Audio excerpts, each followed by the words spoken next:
Hey folks, Mark Yerkes once again coming to you from the balcony of the short stay apartment that we have in Paralia, Greece. And today I'm going to share with you 3 tips on how to save money on your trip to Greece. So stand by.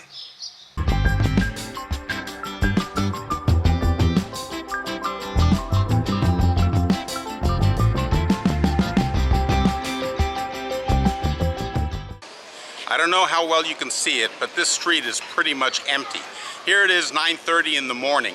Last night it was packed with people.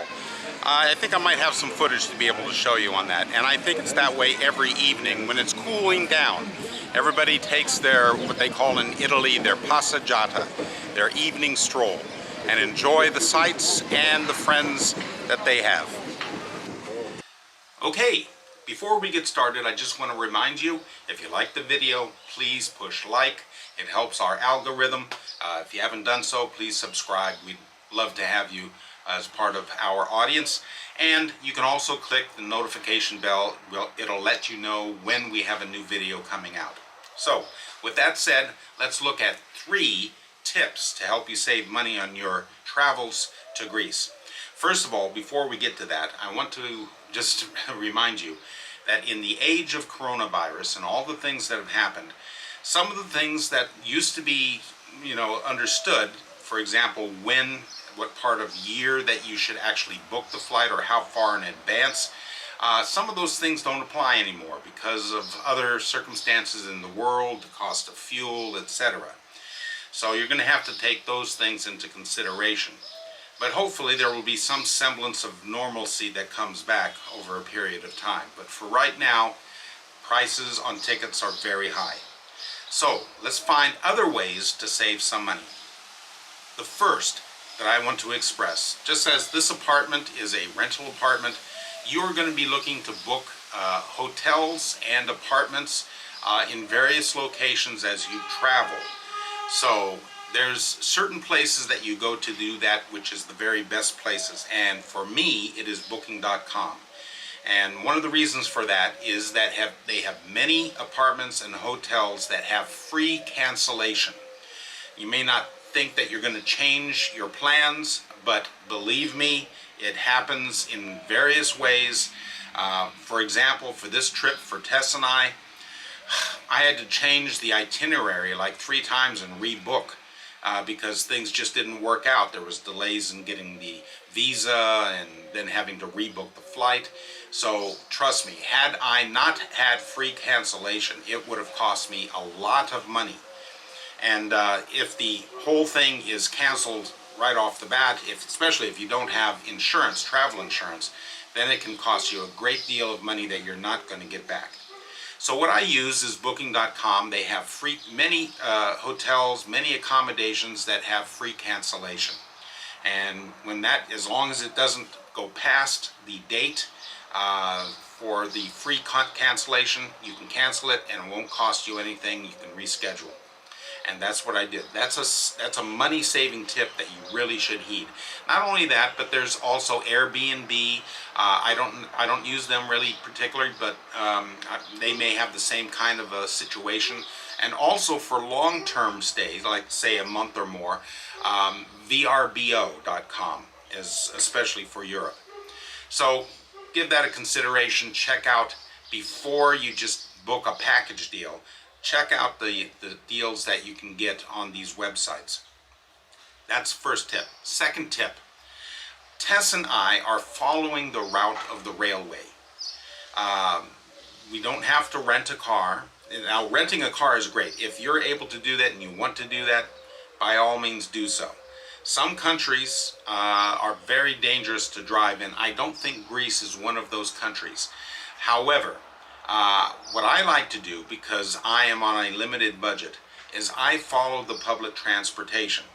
So, for example, from Athens, after we arrived by plane and we're staying there a little bit, we took the train up the coast. We are following the route of the train. Paralia is about 80% of the way to Thessaloniki. And from here we will be going to Thessaloniki. followed by a bus. So we're taking the train and then the bus. After we spend some time in Thessaloniki, we will be going to Kavala, which is ancient Neapolis, by bus. After that, we will be taking a bus up to Philippi for a day trip, and then we will be coming back by bus to Thessaloniki for one night, and then from there back to Meteora to see the monasteries in the sky, and once again by train back to Athens. It is very convenient, actually. The only additional cost would be, let's say, a taxi from the train station. So that, to me, is a far better deal than trying to fly. You know the difficulties that have been happening with the airlines, with flight cancellations and all that deal. We avoid all of that. We avoid all the getting ahead of time at the airport and the checking in and all of that stuff. Very convenient to get on the train. I want to tell you something about the trains. The trains leave on time. An airplane may not leave at all. So take that into consideration. The third tip for saving money is if you are with more than one person, be careful about how much food you order. We have done this a couple times already, where we thought we were ordering, something for her and something for myself, and the next thing you know, we have so much food left over. One main dish, can feed both of you. Now, of course, you're not going to know that until you actually get the dish, but what you might consider doing is one person just ordering a salad and another person ordering a main course, and then splitting that up. They do family style in Greece all the time, and it's more economical. It's almost as expensive to eat for two people, at the same price to eat for two people as it would be for eating alone. So that's another way to save some money. And I'll have some more tips coming up in the days ahead. But for that, right now, those are the three that I wanted to share with you. And also, by the way, when you are booking, we are following the public transportation. Most tourists, when they come to Greece, the first thing they want to do is to take a ferry ride to Mykonos or something like that. The ferries are expensive. And depending on where you're going, they can be very slow. So how much time do you want to waste sitting on the ferry trying to get to a location, as opposed to, being able to enjoy a town on the mainland? So just think about that. The tourists all go to the islands, and the consequence of that is that the food there, which all has to be brought in, as well as the accommodations, are going to be very expensive, especially in the high peak season. We're here during the summer, which is the peak season. That couldn't be helped because of the situation with the airlines and the flights being available, and also the delay from Tess getting her visa. But still, there are ways that we are saving money.